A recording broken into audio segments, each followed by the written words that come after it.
Alright guys, it's 20:58 as I record this. I know it's bedtime. 2100 hours is usually a good time to go to bed. I know. It's just right now practically. But I'm not tired. I just actually tried to change because I have a bike I bought from a neighbor, and then I have a bike that I was gifted from the young lady and her mom and the mom whom she takes care of. That they just moved the first house on the block. I don't know where they moved to, none of my business, but they left a lot of stuff out on the curb. There was a lot of people looking through it. That's how I got this chair right here that swivels and goes up, just in case anybody might want to join and have a combo, which more than likely is gonna work against me. And so I just felt like having a combo with you, because talking to the princess. Princess is obsessed with the iPad. She keeps her eyes on that. Also, I think that she might have been instructed by her mom that anytime that I go in, tell him to get out. I could be wrong, but something gives me that feeling, because mom doesn't want me around at all. Tells me keep my name out of, I don't even want to talk about her because she'll just get mad if I even mention anything. So I'll just talk about a couple of things I looked up. The first thing I looked up surprised me a bit because it wasn't exactly how it turned out to be. I Googled, what did I Google?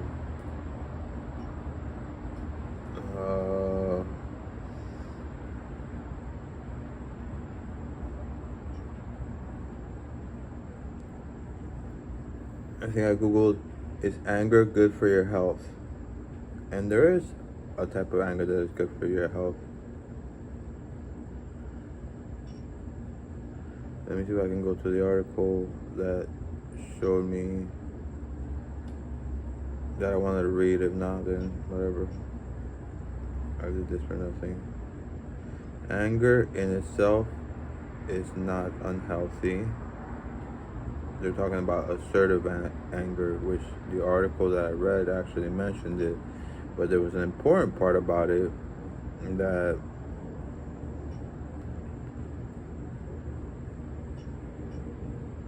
I wanted to talk about.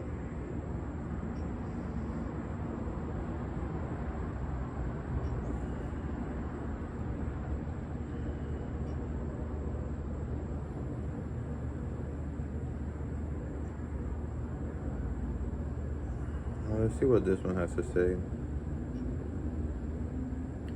Again, there's a healthy type of anger, it's not all unhealthy. It's called assertive anger. And the way this described it, it was a little bit ironic, because one of the things that it says to do is not something that people who are angry tend to do. Alright. This is self.com. It says 6 ways being angry all the time can wreak havoc on your body. Okay? Let's see what it has to say.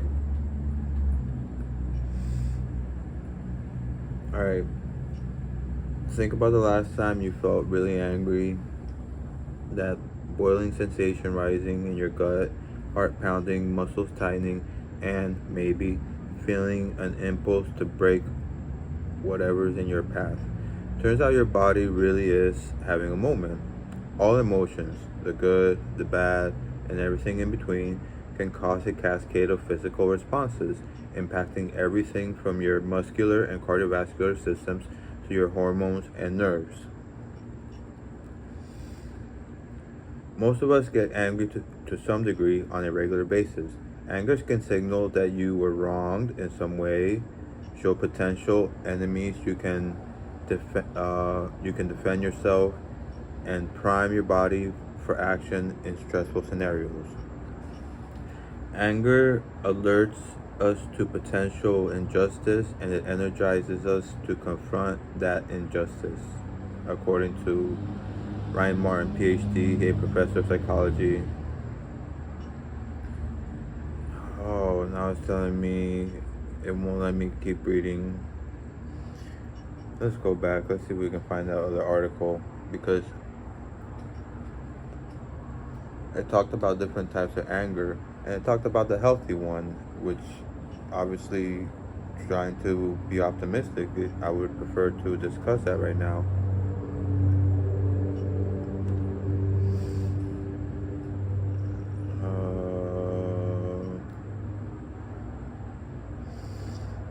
Let's just redo the search.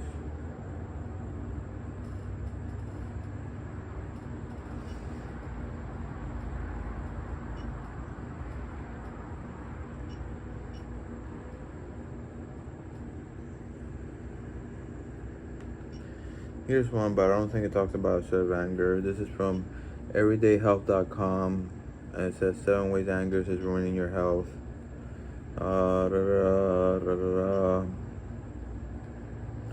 Sometimes anger can be good for you if it is addressed quickly and expressed in a healthy way. In fact, anger may help some people think more rationally.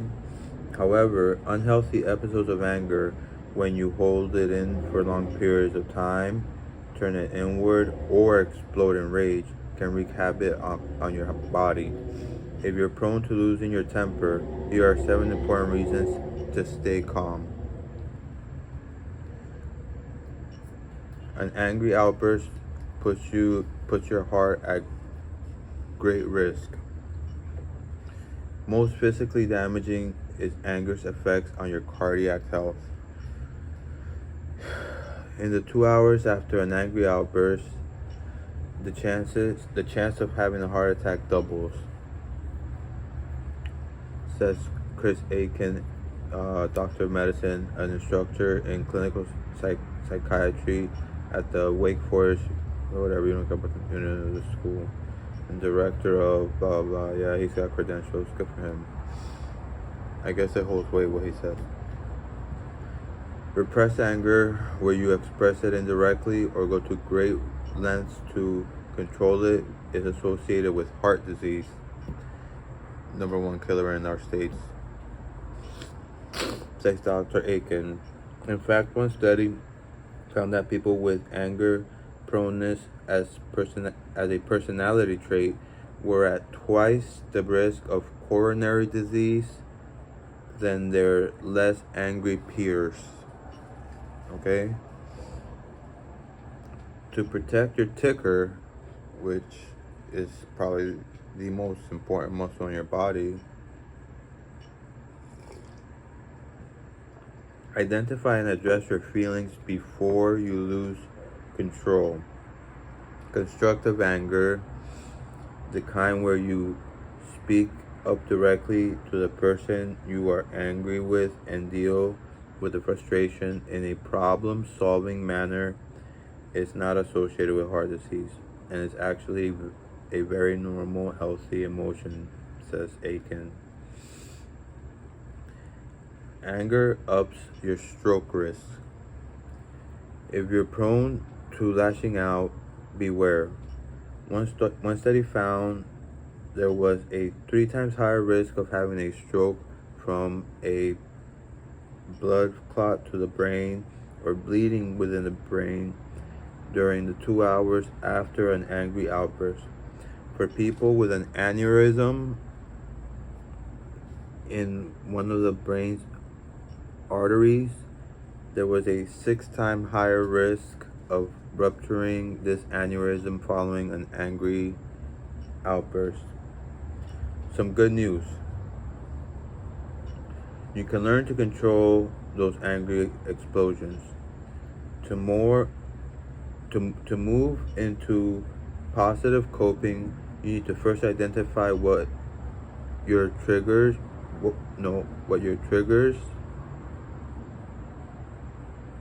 That's the grammar, and that is incorrectly. You need to first identify what your triggers. It should be what your triggers are, I believe, and then figure out how to change your response, says Mary Fristrad, PhD, and then her credentials. Instead of losing your temper, do some deep breathing. Use assertive communication skills.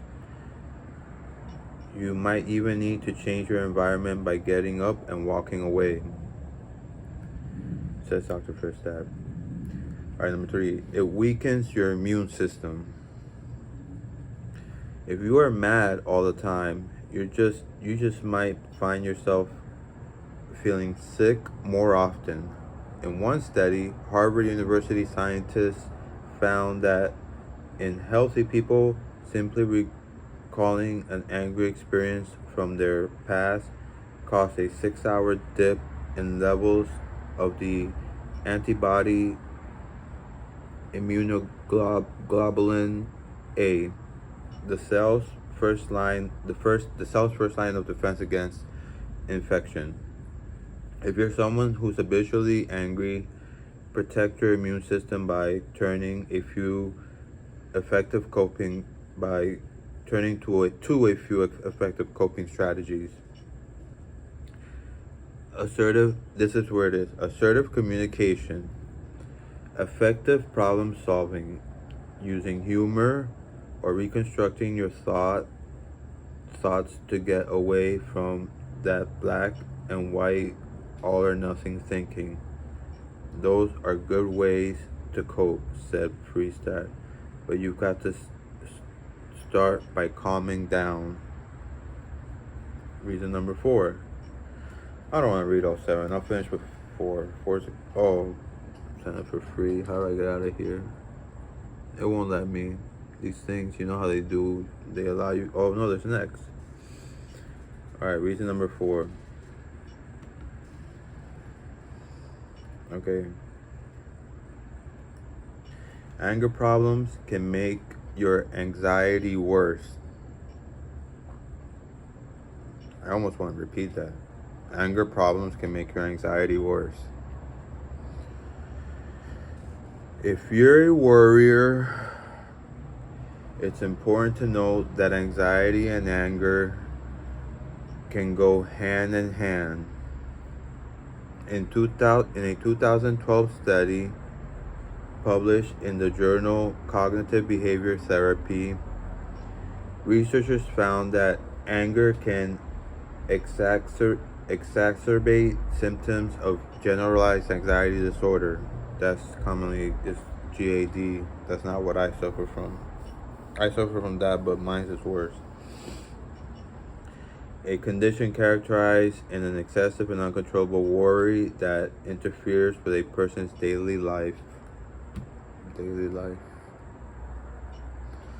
Okay, not only were higher levels of anger found in people with generalized anxiety disorder, but hostility, along with internalized, unexpressed anger in particular, contributed greatly to the severity of generalized anxiety disorder symptoms.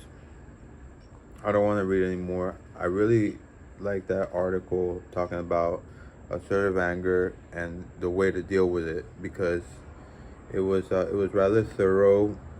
Let me see if I just search those words.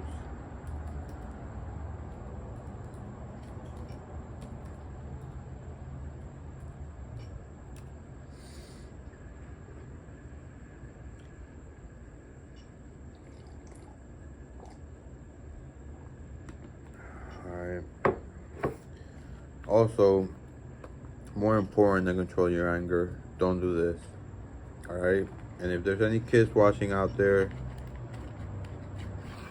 when you're 21, you can, and if you still live with your parents and your parents allow it, you can smoke all you want. So just be patient. Trust me. Do not give in to peer pressure. I don't think kids nowadays are that much. When I was young, it was easier to get legal drugs than it was to get illegal drugs. That's how sad and pathetic our drug policy is. Easier for us to get our hands on alcohol, on cigarettes. I knew a drug dealer who would not sell to minors. He did make a few exceptions when the parents said it was okay, but I still think that was probably not the right choice. Okay, but that just goes to show you that our system, again, to combat drug use, it totally needs to be, And if anybody's watching out there that's a government official and sees me and would like to hire me as in like an intern, I mean, at least pay me minimum. I'm not gonna work for free. I have a child to feed. I have bill. I mean, I just for to maintain my health. I got, I don't have insurance, which I've been trying to apply to. I got to go to the social worker to ask her what my best route is. I've gotten denied for this. I've gotten denied for that. I don't want to get into it, but let's go to this right here, and let's see if this was the original one.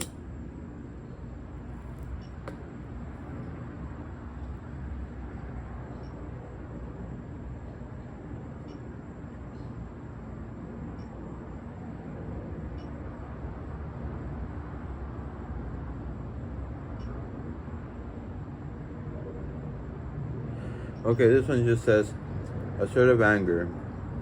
This is usually the best way to communicate to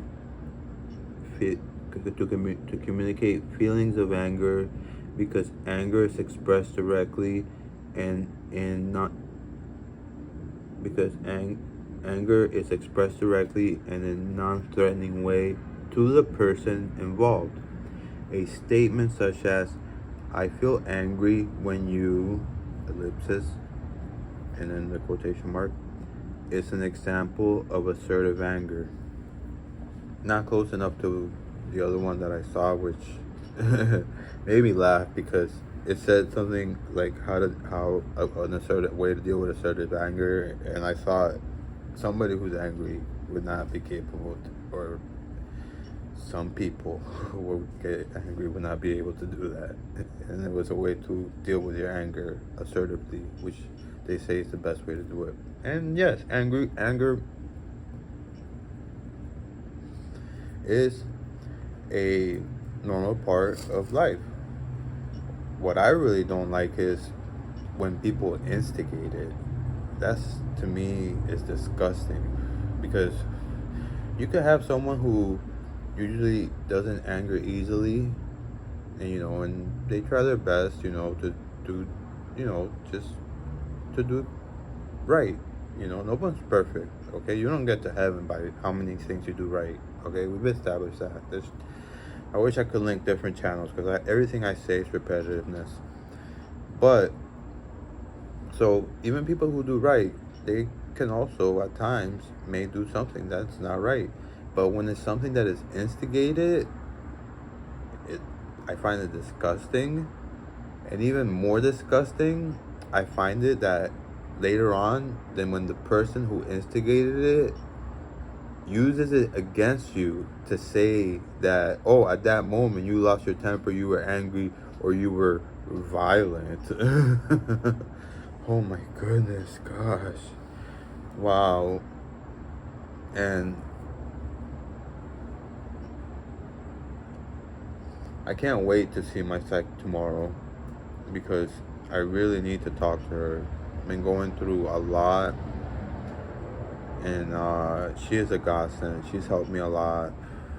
Unfortunately, the last piece of advice she had asked me to do, I didn't last too long through it, because then something happened in life that just, I'm starting to kind of come to terms with it, because I'm starting to realize that, you know what, as long as you yourself know exactly what you have done and what you haven't done, so whether I'm lawyered up or not, all I gotta do is just remain silent, and that's it. It's their job to find something I did wrong.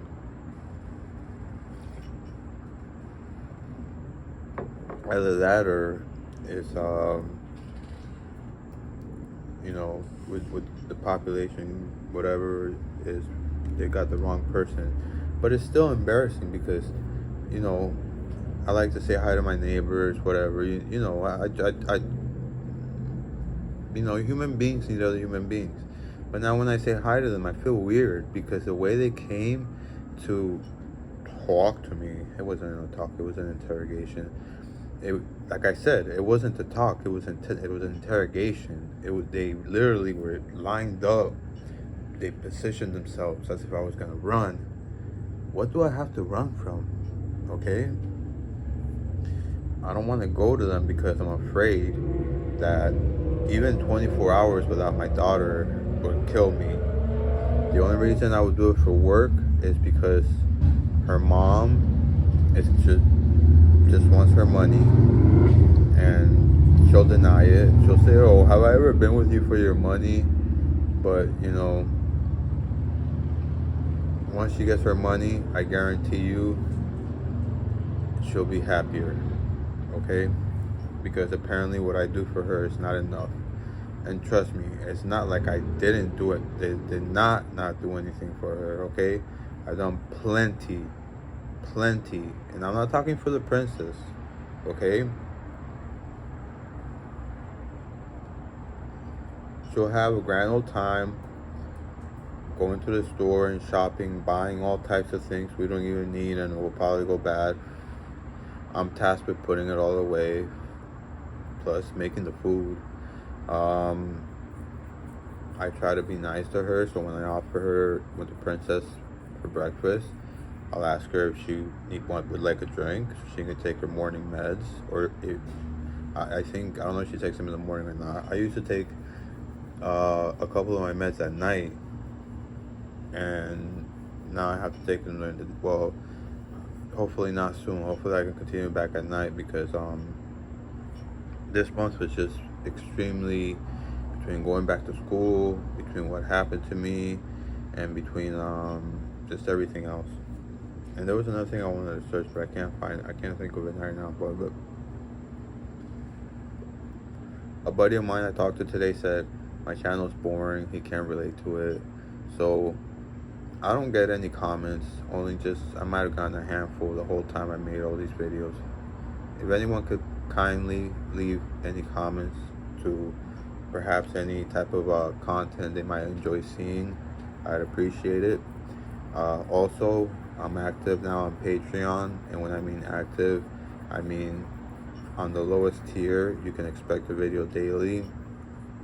If I happen to skip a day, I will probably try to put something, even if it's just an explanation of what the royalty food consisted of that day, which is not as exciting, but